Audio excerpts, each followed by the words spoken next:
Hello everyone, আসসালামু আলাইকুম। So এসএসসির মানুষজন তোমাদের যে কনসার্নটা যে কোয়েশ্চেনটা ভাইয়ার কাছে সবচেয়ে বেশি রিসেন্ট টাইমে পাচ্ছি, ভাইয়া আমি তো লাস্ট ফর দ্য 2 ইয়ার্স আমি প্রচুর পড়াশোনা করছি, প্রচুর ইফোর্ট দিছি, গাইডলাইন বলেন, ক্লাস বলেন, প্র্যাকটিস বলেন, সব কিছু করছি।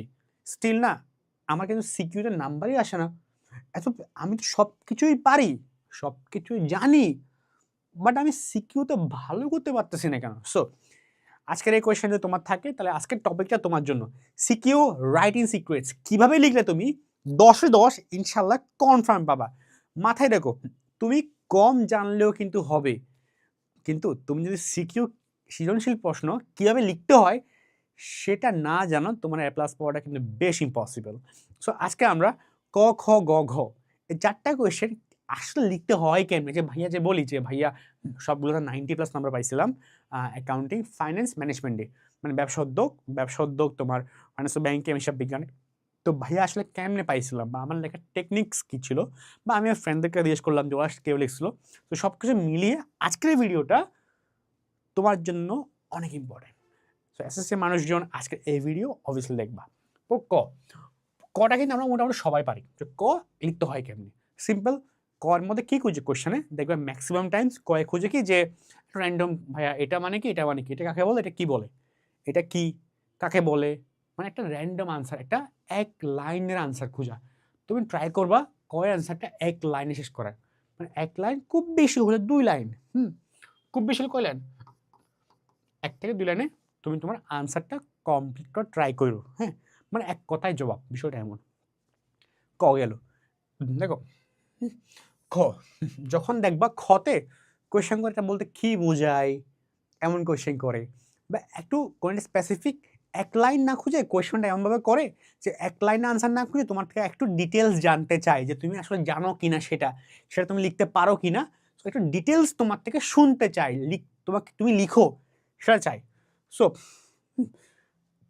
তখন তুমি খতে কি করবে জানো? তুমি খতে যেটা করবা সেটা হলো খকে 2টা পয়েন্টে লিখবা। কি বললাম? খকে 2টা পয়েন্টে লিখবা। আমি পয়েন্ট এভাবে দিতাম, এভাবে আমি পয়েন্ট দিতাম, অনেকবার দিবা হয়তো, আমার থেকে সুন্দর করে দিবা অনেকে আছে। সো যেমনভাবে লিখো, তুমি 2টা পয়েন্টে লিখবা, এক লাগতে লিখতে যেও না আবার। সো একটা প্রথম পয়েন্টে তুমি এক লাইনে তোমার প্রশ্নে কি চাইছে, একটা মেইন তো একটা আনসার চাইছে, ওই আনসারটা মানে কি, ওটা কাকে বলে, সেটা তুমি এক লাইনে লিখবা। কি করবে? এক লাইনে বা খুব বেশি 2 লাইনে, তুমি সেটা এক লাইনে লিখলে ভালো, সেটাকে তুমি কি করবা? লিখবা। একটা পয়েন্ট হলো। সেকেন্ড পয়েন্টে তুমি আবার কি করবা? সেটা নিয়ে 5 থেকে 6 লাইন, আমি বলি বেশি না, খুব বেশি হলে 5 লাইন, খুব বেশি হলে এর থেকে 6 লাইন। এই 6 লাইনের মধ্যে তুমি তোমার, দেখো তোমরা ম্যাক্সিমামটা করো কি পেজ পুরাও না, ভাই 1 পেজ লিখতে হবে, না না না না, এটা মোটেও না। আমি তো অনেক কম লিখতাম, আমি লিটারালি আমার ফ্রেন্ড আমি কম লিখতাম না, পাইছি কেমন তাহলে আমি। সো বিষয়টা হলো 5 থেকে 6 লাইনে তুমি এবারে ওই যে টপিকটা জানতে চাইছো, ওই টপিক কি অ্যাকচুয়ালি, ওটা ডেসক্রাইব করবা সিম্পলি, কি বুঝায়, যে বিষয়টা নিয়ে জানতে চাইছে ওটা নিয়ে একটু ডেসক্রাইব আলোচনা করবা, লিখবা একটু।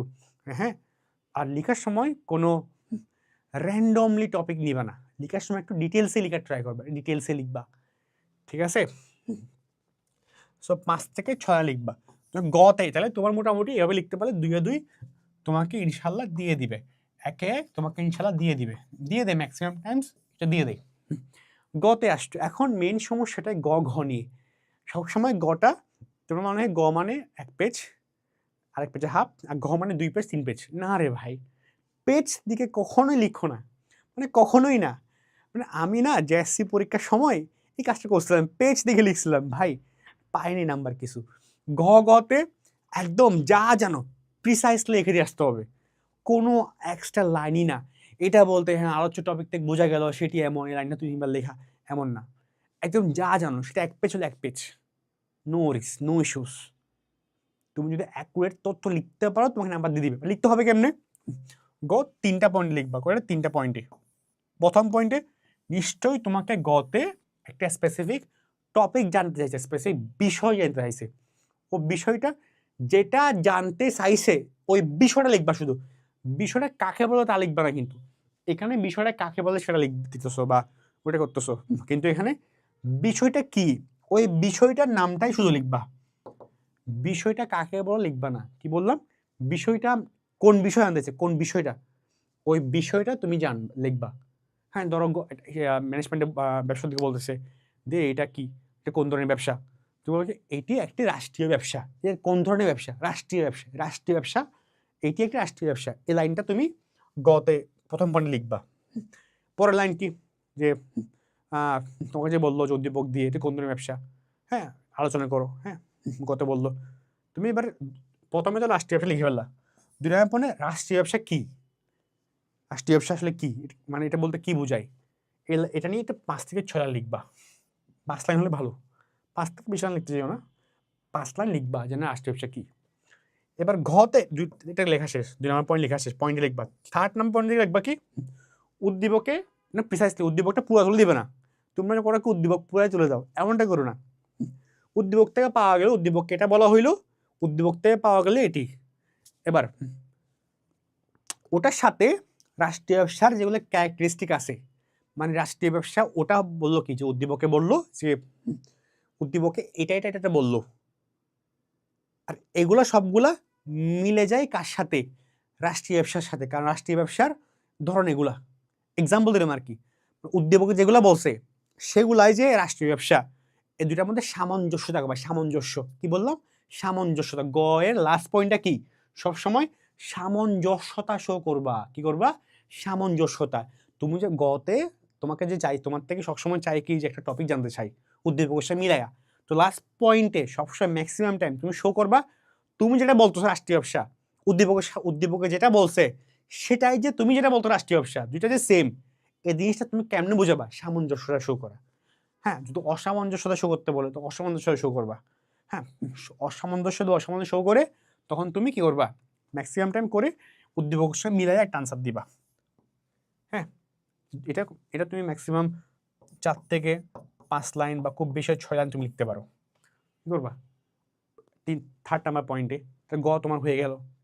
এভাবে লিখো, ইনশাআল্লাহ তোমাকে 3-এ 3 দিবে, তুমি শিওর থাকো। এবং ঘতে কি লিখবো, প্রথমে যেটা করবা, ওখানে শুধু মূল বিষয় লিখে কিছু লিখো নাই, এবার তুমি মূল বিষয়টা লিখা, প্রথম পয়েন্টে মূল বিষয় লিখে ওই বিষয় সম্পর্কে খুব বেশি একটা লাইন আলাদা করে লিখবা, বা 2টা লাইন আলাদা করে লিখবা, একটা লাইন স্ট্যান্ডার্ড। প্রথমত ঘতে, ঘয়ের প্রথম পয়েন্টে কি, ঘয়ের প্রথম 4টা পয়েন্ট লিখবা, 1টা 2টা 3টা 4টা পয়েন্ট লিখবা। তো প্রথম পয়েন্টে যে বিষয় প্রশ্ন জানতে চাইছে ওই বিষয় সম্পর্কে লিখবা, মূল বিষয় লেখার পাশাপাশি ওই মূল বিষয় সম্পর্কে এক লাইনে একটা আনসার দিবা, ঠিক আছে।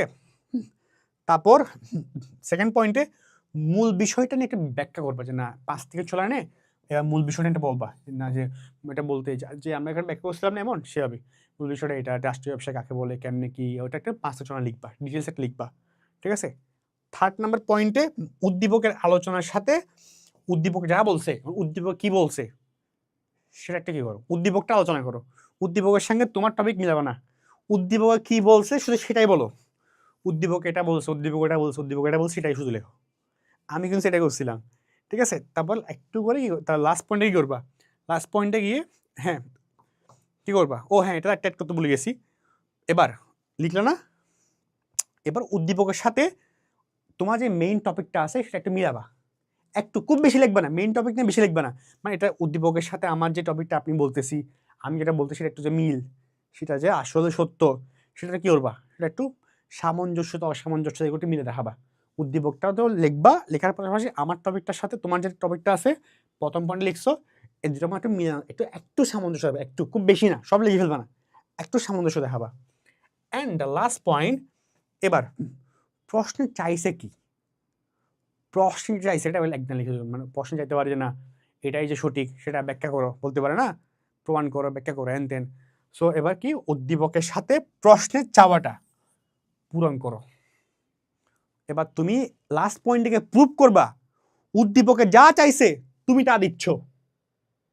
তোমার এই 3টা পয়েন্টে তুমি 2টা পয়েন্ট বা 3টা পয়েন্ট তুমি যা বলতেছো সেটাই প্রশ্ন বলতে, প্রশ্নে যা চাইছে সেগুলো, যে তুমি যে পয়েন্টের কথা বলতে, যে মূল বিষয় বলতেছো সেই মূল বিষয়টাই প্রশ্ন চাইছে, এবং সেটা তুমি উদ্দীপক সাপেক্ষে প্রমাণ করো লাস্ট পয়েন্টে গিয়ে। উদ্দীপকের সাথে এবার তোমার পয়েন্টটা তো মিলাবা, হ্যাঁ তোমাকে তো তুমি প্রমাণ করবো উদ্দীপকের সাথে মিলাইয়া, প্লাস এবার প্রশ্নে যে বলছে প্রশ্নকে ডিফেন্ড করো, প্রশ্ন যা বলছে প্রশ্নটাও তুমি ফুল করো। হ্যাঁ, প্রশ্ন লিখো যে না প্রশ্ন এটাই চাইছে এবং সেটা আমি প্রমাণ করে দেখাইলাম, এভাবে লিখো। এভাবে তুমি লিখতে পারলে মোটামুটি ইনশাল্লাহ তোমাকে মোটামুটি আশা করি 4/4 বা 4-এর মোটামুটি 3.5 ইনশাল্লাহ দিবে। সো এভাবে লিখলে আশা করি তুমি 10-এ 10 আশা করি পাবো, আমি লিখতে হবে তুমি পাবা। সো এটাই নেক্সট ভিডিওতে আমি একটা কোয়েশ্চেন লিখে দেখাবো তোমাদেরকে যে আসলে করতে হয় কেমন আরো এক্সাম্পল সহ। সো এতটুকুই, দেখা হচ্ছে পরবর্তী ভিডিওতে। আল্লাহ হাফেজ এন্ড আসসালামু আলাইকুম।